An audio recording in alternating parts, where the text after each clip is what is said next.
Ahmed Mufty. I'm a geomechanics specialist in rock science, Toronto, Canada. And I was a former professor of civil engineering University of Baghdad, geotechnical engineering.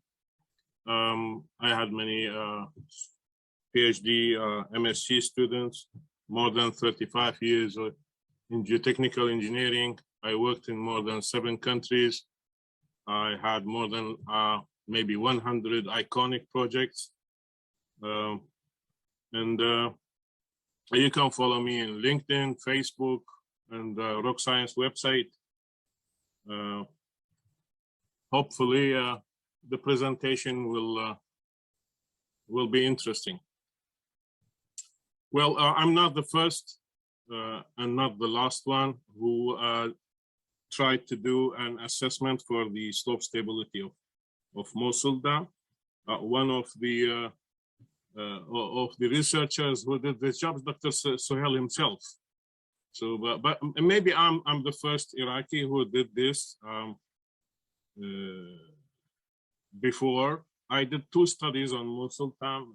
One is this one, which is the slope stability analysis, and the other one was a comprehensive study for the monitoring system during the sanctions, and the situation was terrible that time.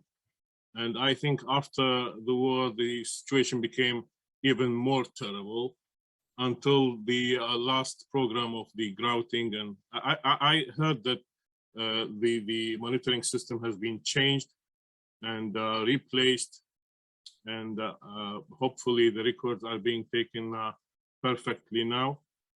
We were having around 35% to 39% of the monitoring system in failure. Cannot record anything that time. The grout curtain was having an efficiency of 60 to 70%, and it fell down to 59% in some locations. I don't know what is the situation now. Hopefully we will get new records from the Ministry of Water Resources for advanced and new research. So my presentation will show the slope stability analysis for the Mosul Dam slopes.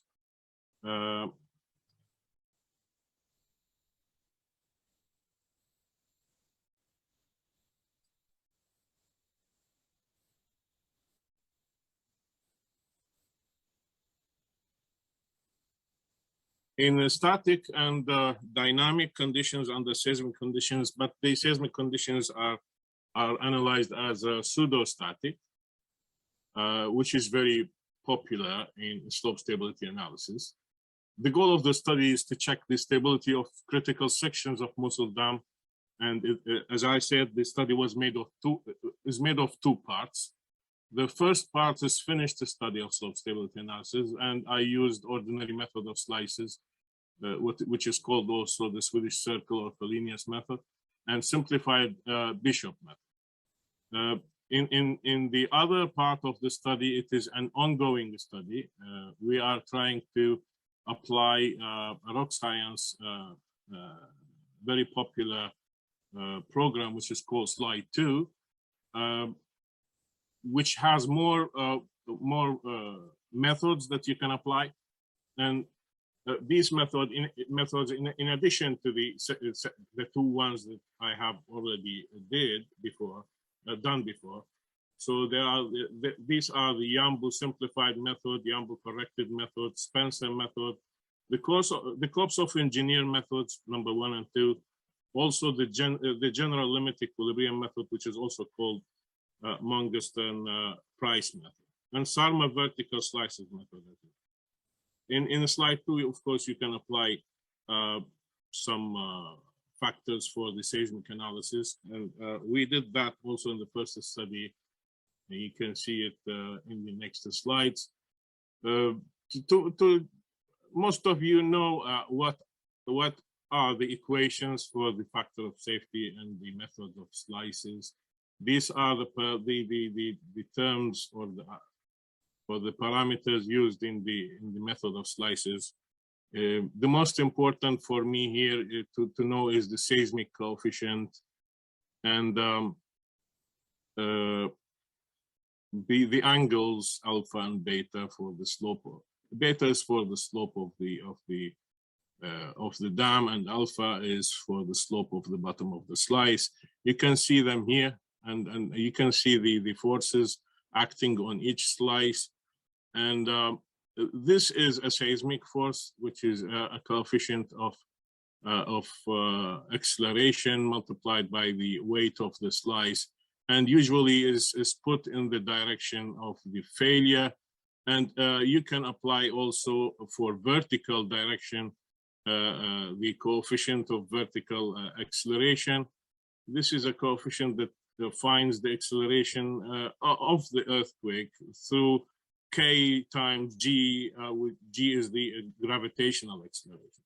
And V and H are the fluid or the water pressure components on the top of the slide.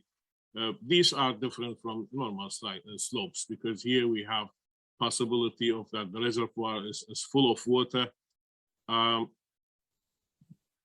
So the idea is simply to find the factor of safety from the resisting moments from the strength of generated from the strength of the material on the slice, and the divided by the driving moments, and this is the factor of safety. Moments are taken, of course, around the center of the failure circle. The simplified Bishop method is different a little bit. It's more complicated because it takes the equilibrium of vertical forces into consideration, and it has a trial and you need, because factor of safety appears in both sides of the equation, so you need some iterative method to get the result. The method I have used depends on a zoning system for the soil media that has been originated by myself, and it is explained in a thesis in University of Baghdad. You can refer to it. The name of the student is Ghassan Ali Abdul Hassan, and the name of the method is raster scan algorithms for zoning of soil media for slope stability analysis. The method can be used for different geotechnical processes, but it's very effective in slope stability and seepage analysis.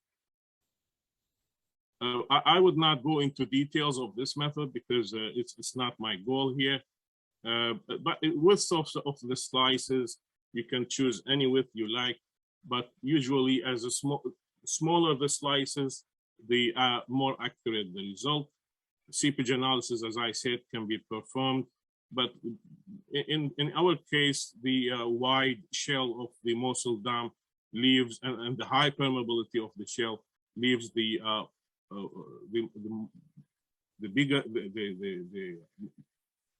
larger part of the headfall or total head loss will be in the clay core. So mostly the two shells will be under like a constant head.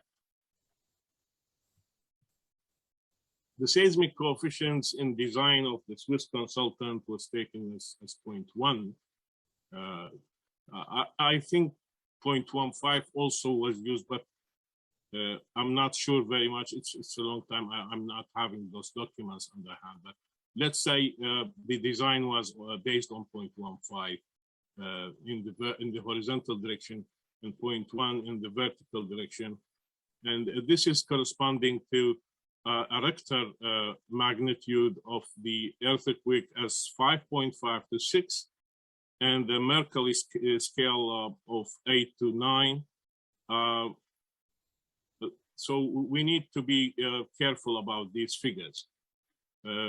For comparison, I extended the calculations to KH equals 0.25 as an extreme case.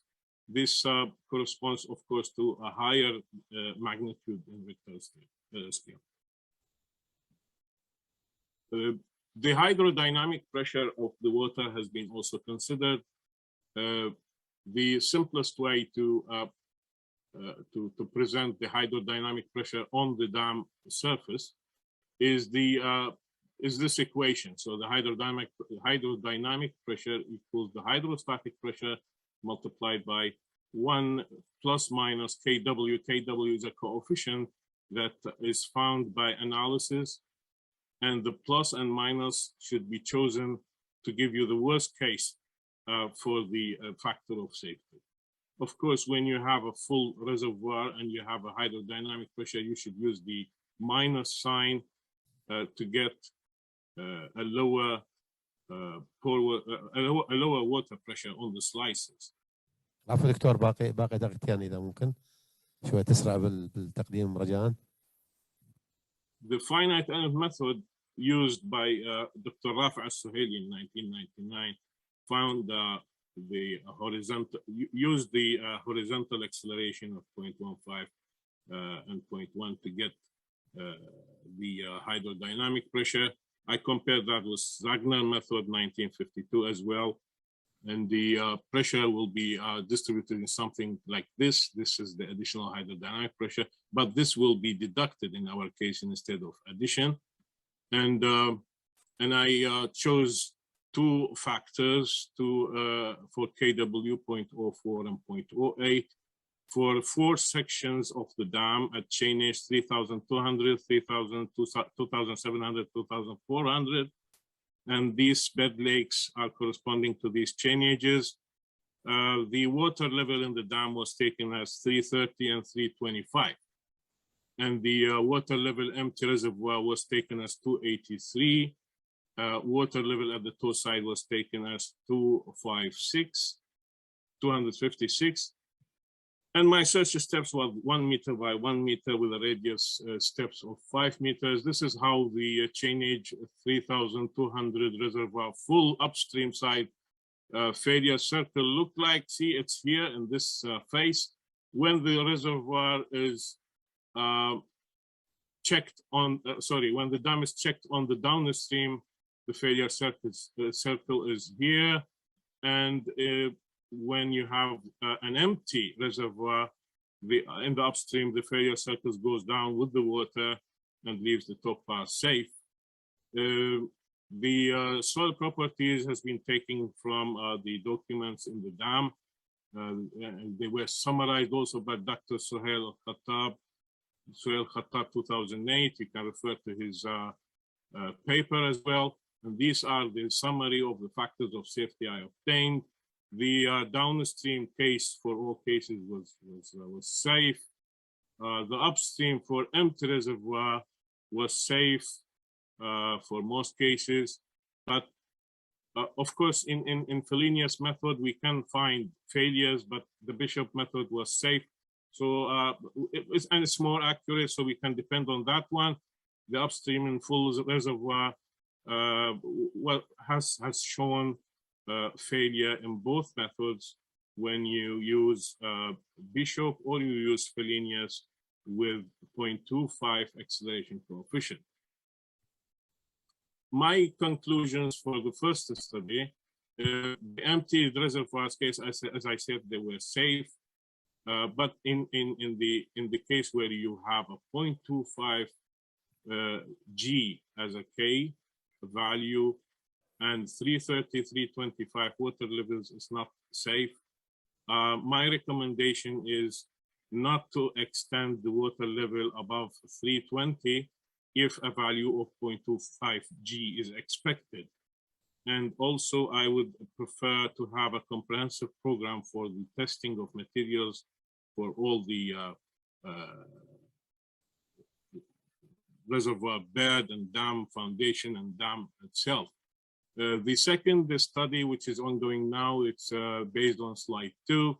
And slide 2 has different approach, and it's very effective and powerful.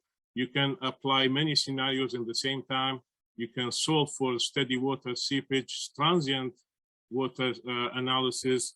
You can you can draw down the water table in the reservoir with time You can see, for example, a finite element analysis here for the reservoir seepage, but the finite element analysis is not used for slope stability. This is used for it's integrated with the slide. So you can find the seepage. You can draw down the water in the reservoir, and you can see your stages also. So you may have many stages, like 30 days, 60 days, 90 days, while you are lowering the water in the reservoir. And this is one shape for the case of water seepage analysis, for the groundwater seepage analysis. You can see most of the head is falling in the clay core in the middle, and this is the pore water pressure distribution in the dam and the body of the dam and the foundation of the dam. And these are the methods that you can use, all the methods to calculate the factors of safety. And we have other software as well that can be used for dam stability, which is Settle 3 for settlement analysis, Slide 3, three-dimensional slope stability analysis, RS2 is two-dimensional finite element analysis, just like Flaxus, for example, and FLAC.